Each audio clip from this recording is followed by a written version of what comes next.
मेरा तो नज़रिया यही है कि जो मोदी जी ने 2014 में वायदे करके सरकार में आए थे कि बहुत हुई महंगाई की मार, अब की मार मोदी की सरकार। तो उस वक्त पेट्रोल का दाम 70 रुपये हुआ करता था, आज सैकड़ा पार कर चुका है।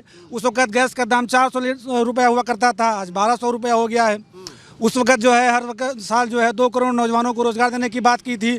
आज नौजवान पूछना चाहता है उनसे, मैं पूछना चाहता हूँ उनसे कि भाई 20 करोड़ रोजगार कहाँ है? आपको वो भी यहाँ कर देश की जनता के सामने रखना चाहिए।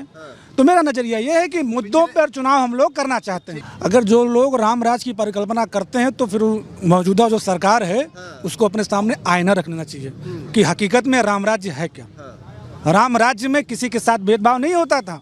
आपने सबरी के किस्से सुने होंगे, आपने निषाद के किस्से सुने होंगे। अगर राम राज्य जो है बीजेपी चाहती है तो उसको पहले अपनी सोच में परिवर्तन करना होगा।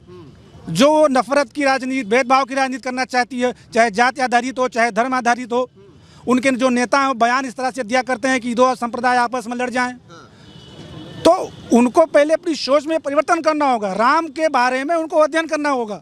ये सार्वजनिक मंदिर है, किसी को निमंत्रण की जरूरत नहीं थी इसमें। जिसकी इच्छा होती, जिसका मन होता वो जाता। आपने निमंत्रण क्यों भेजा? क्योंकि 24 का चुनाव नजदीक है। आप उसको भुनाना चाहते हो, मुद्दे को भटकाना चाहते हो। लेकिन देश की जनता, देश का नौजवान, देश की महिलाएं, किसान, एक छात्र होने के नाते मैं इनसे पूछना चाहता हूं कि शिक्षा का बजट इन्होंने कम क्यों किया।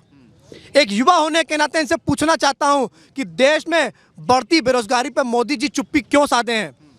एक युवा होने के नाते, एक छात्र होने के नाते, एक भाई होने के नाते आज मेरी बहनें मणिपुर में नंगरवास करके टहलाई जा रही हैं। उनकी सुरक्षा की जिम्मेदारी किसकी है? मोदी जी बताएं। 24 का जो चुनाव है वो धर्म और ये जो धर्म की राजनीति है इस सबसे बढ़ के चुनाव है।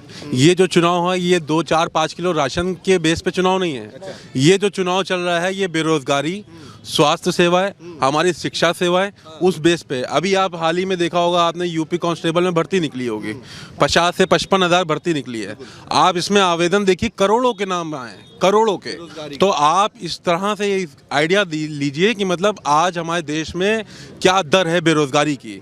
हम छात्र नौजवान, मैं बीटेक करे हुए हूँ, एडवोकेट भी हूँ, लेकिन आप बेरोजगारी की दर देखिए कि आज नौजवान हमारा स्विगी, जोमेटो और ब्लिंकिट जैसी नौकरी जो मतलब घर घर सप्लाई होता है वो कर रहा है।